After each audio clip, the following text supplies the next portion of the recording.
another Record Sport Facebook Live. My name is Daniel Corn. I'm delighted to be joined by Record Sports Gavin Berry, and all the way from Cyprus, Andy Newport. Guys, how are you? Very well, Daniel. Thanks for having us. I'm not as good as Andy because I'm looking out my window here watching the rain bouncing off the pavement, and I can just see Andy looking all bronze, and he's got friends in high places.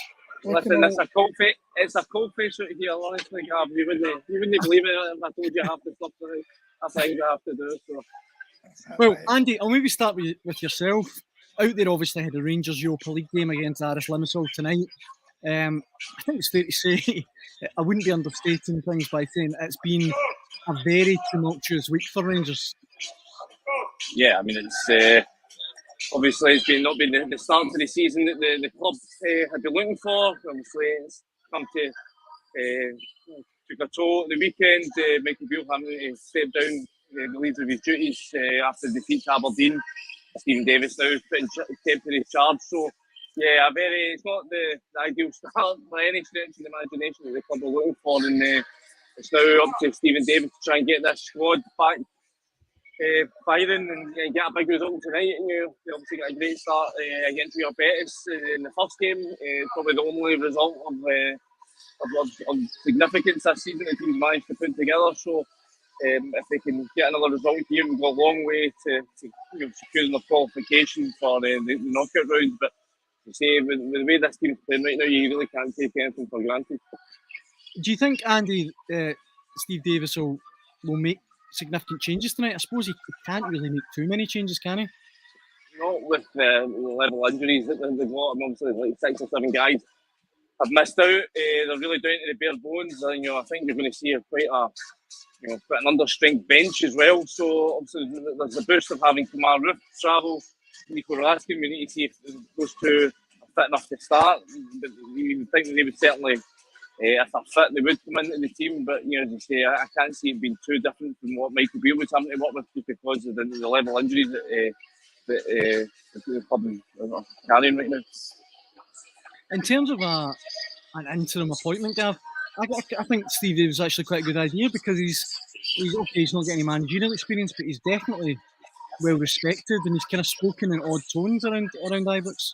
Yeah, sometimes people are just in the right place at the right time, and it's fortunate for Stephen Davis that the club had kept him on despite that injury as he was trying to sort of battle back and still had ambitions to play and still will have ambitions to play. So it's fortunate for him and fortunate for Rangers that he was there at that time and they were able to turn to him. You're right. He's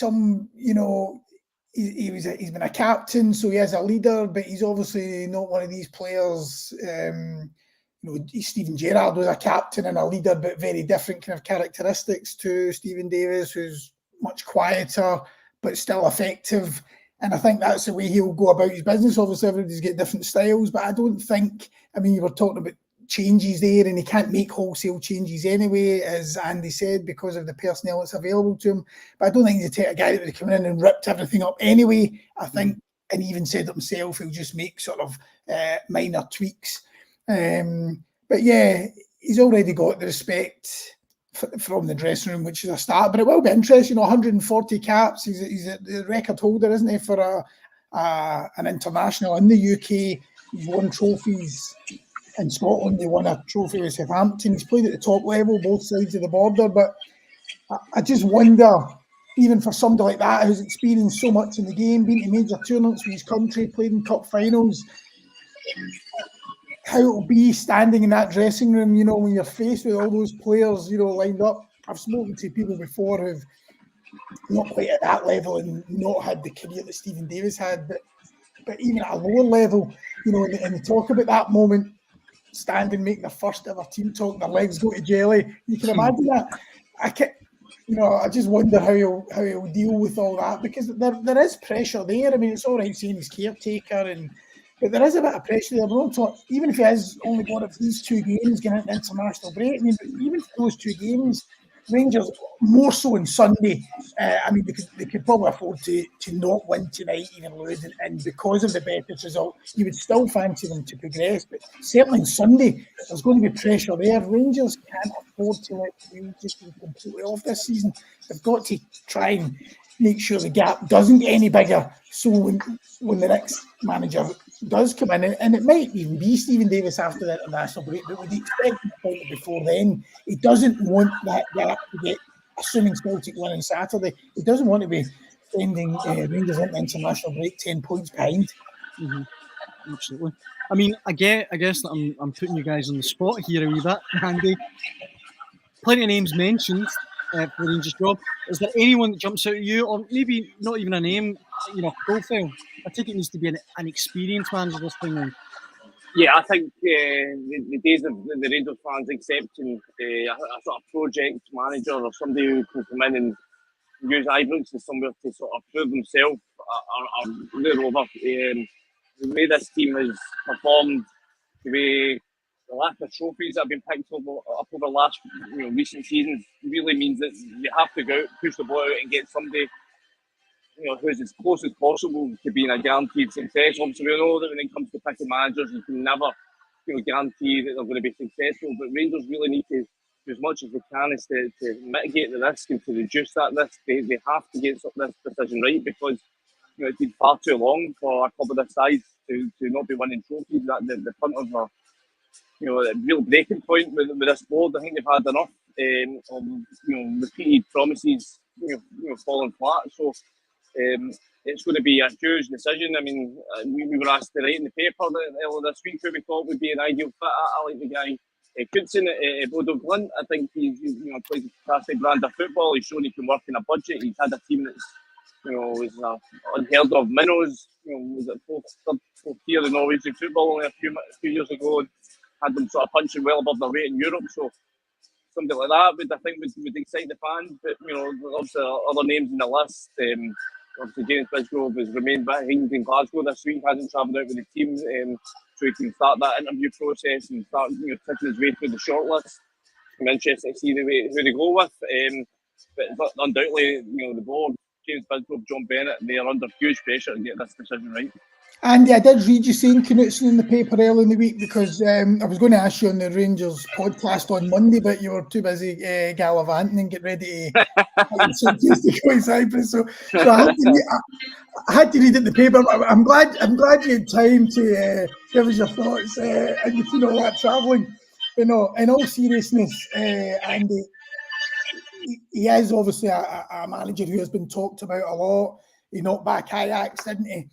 I was reading, we've got a piece on the website which just went up about half an hour ago there, because he's due to play against Ronny Deila in Europe, I think, and Ronny Deila was talking about Andy's next step, because obviously he was very similar in that he was doing well in Norway. He was a kind of emerging managerial talent over there, and he went to Celtic, which was it was a big jump, and he was talking about that. And just, I think he used words like, it's going to be crazy. It would be a crazy environment that you would be going to.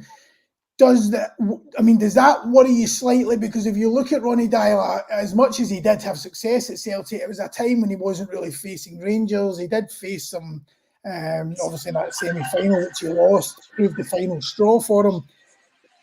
I know he's doing well at Bodo Glimt, but would you not have concerns about the jump? No, I think he's proven his qualities with Bodo Glimt. I think you can see that he's a very good manager, and he's done it sustained.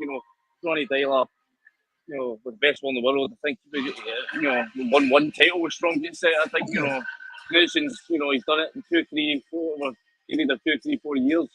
Stepping in, I think it was 2018 he took over as their manager. So I think he's got a track record that suggests that he's good enough to come in and do the job. I think the more concern is tempting him here. As you say, he's not backed big offers before, and whoever comes in is going to have to walk through a period of 2, 3 months before they can really put a stamp on the team until they get to January. Still don't know what sort of level of funds will be available in January. Can you do an overhaul mid-season? You have to wait till the summer. I think those are the concerns that any of the guys who are linked with the job are going to have to sort of weigh up. How far behind.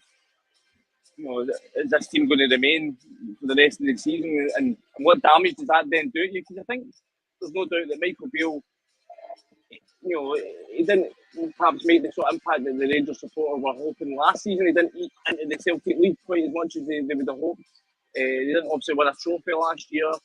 And I think that's sort of, and there was no real sign as the team went along that it was, there was a style of play, but there was always that understanding that there's going to be an overhaul in the summer. We'll give them, a wee bit of the benefit of the doubt, and then when the overhaul flopped, all that benefit disappeared, and we saw what happened. So I think that'll be the thing that any new manager coming in is going to have to be really weighed up carefully. Like, do they think that this squad, they think they can muddle through with it until whatever point they can put their own stamp on it? Because what they won't want is to see their own reputation sort of damaged by having to work with somebody else's squad that clearly just isn't good enough. Yeah. Rangers are in the situation now that they were in before they hired Steven Gerrard, and they're facing a Celtic team with an experienced manager in Brendan Rodgers, who costs a lot of money in wages, and it's money that Rangers don't have. When they got Steven Gerrard, they got creative.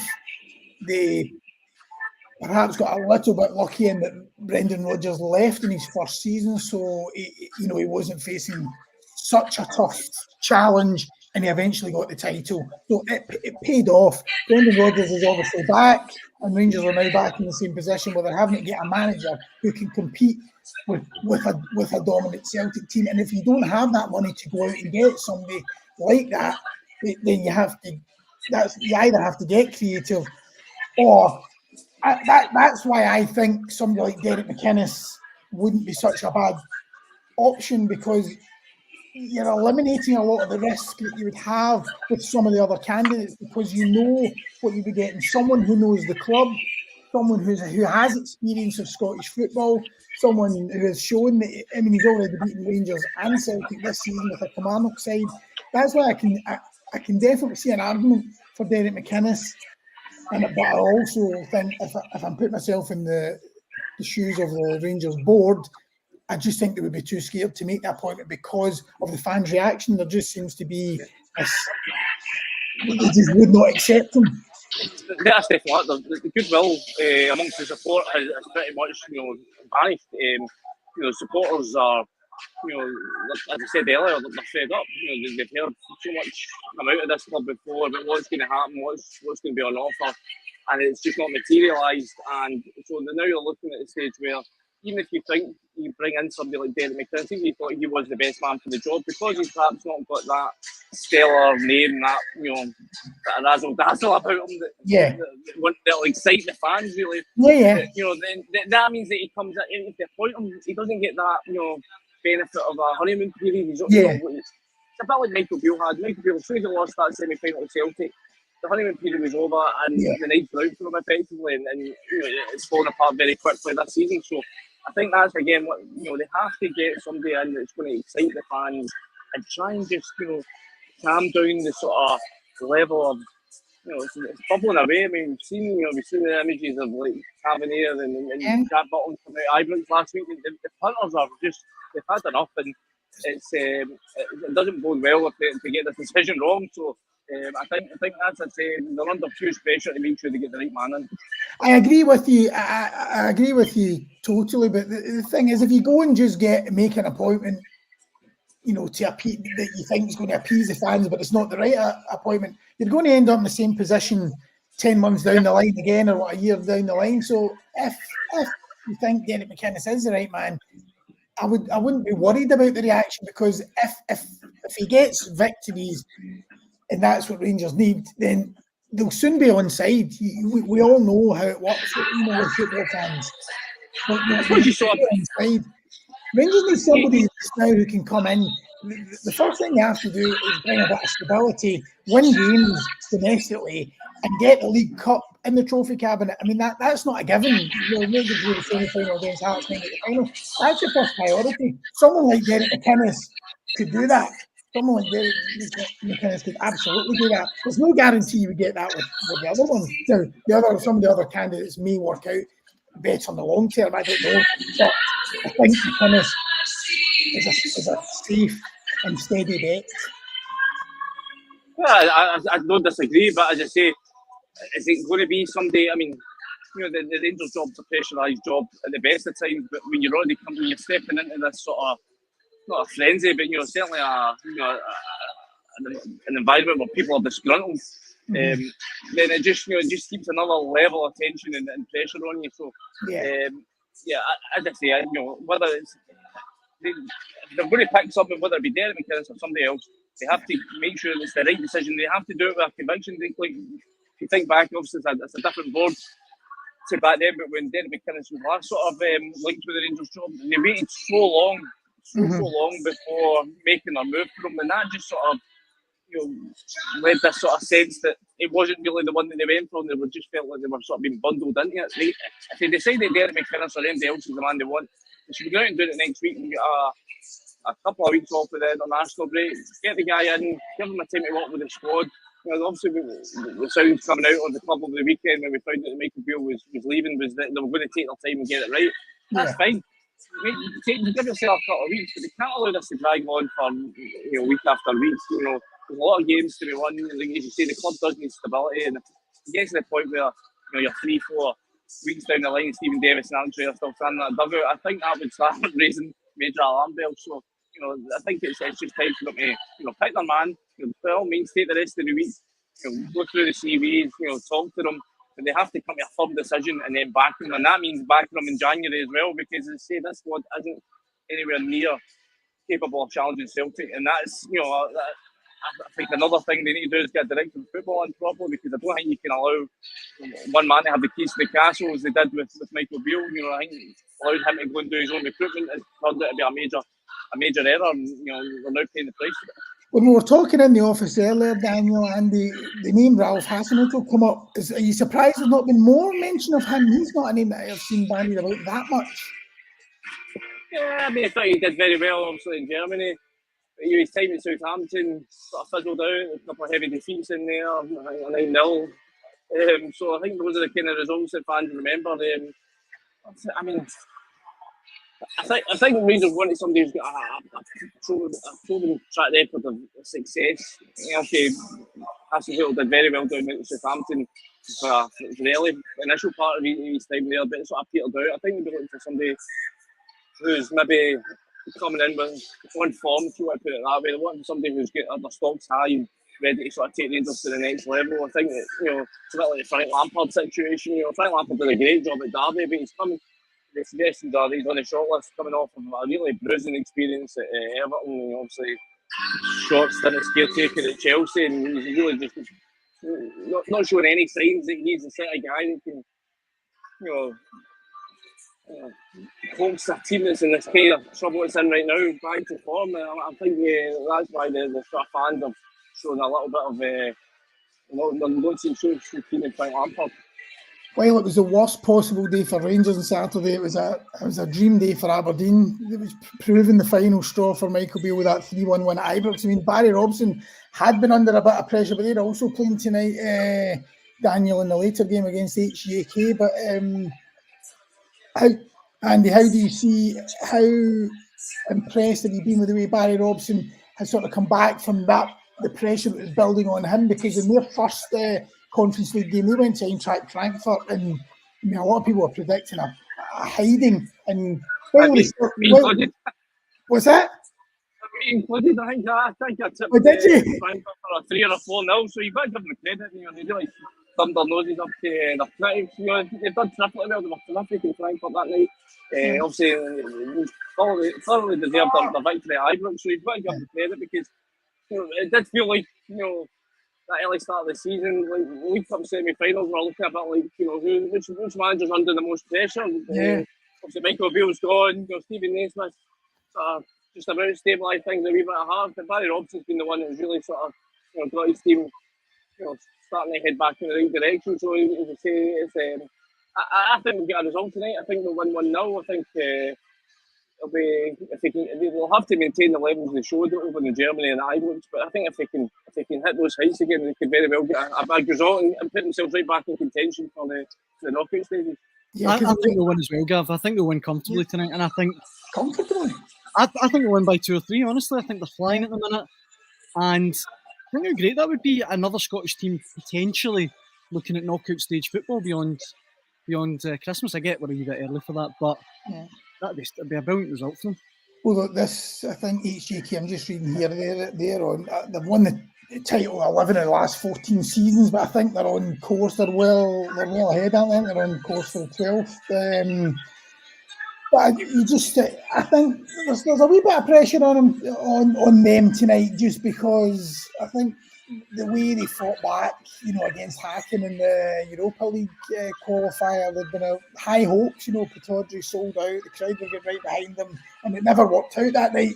So I think, with the atmosphere on a high again after the weekend win at Ibrox, the fans will be getting up there and they'll be expecting it again. So I think there is a bit of they're under a wee bit of pressure to get the victory, especially as they're going to be baby favourites. See, just to go back and finish on tonight's game, Andy, in a weird way, it's, not the two biggest clubs that Stephen Davis and Alex Ray could be facing, Limassol and St Mirren, but it's very tricky games. I mean, Limassol, they've only lost one of their opening 6 league games.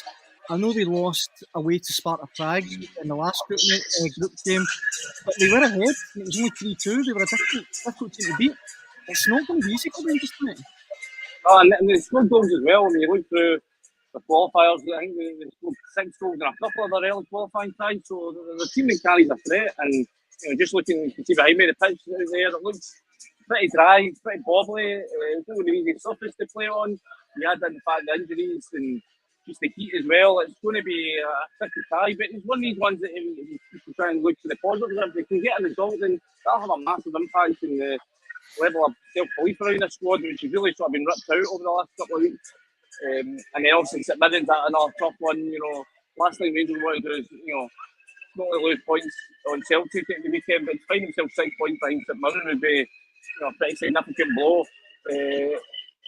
And pretty much, I think if they lose that game on Sunday, I don't think they'll be any way back in the title race. So yeah, there's pressure, and Stephen Davis will know that. He's been around the club for a long time as a player. He'll know the demands. He'll know what happens, what the reactions like when you don't want to give the football as a Rangers manager. So he'll know what he's getting himself into. He's coming with his eyes wide open. So if he knows what needs to be done this week.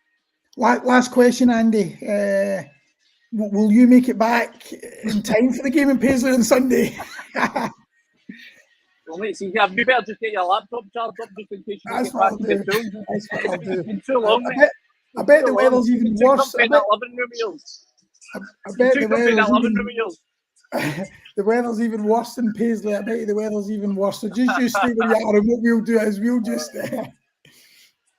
Well, if you agree I can put it in expenses, that's fine, mate. I'll do that. We'll just cover you, and you just go from there to Prague or whatever the next away game is, or Seville or whatever it is. Happy days, mate. Happy days. Well, I think that brings us to the end of today's Record Sport Facebook Live. And also, this is Andy. Safe travels now when you come back, and I hope it's an enjoyable game tonight. And thanks very much for watching. Thank you. Cheers, Andy. Goodbye.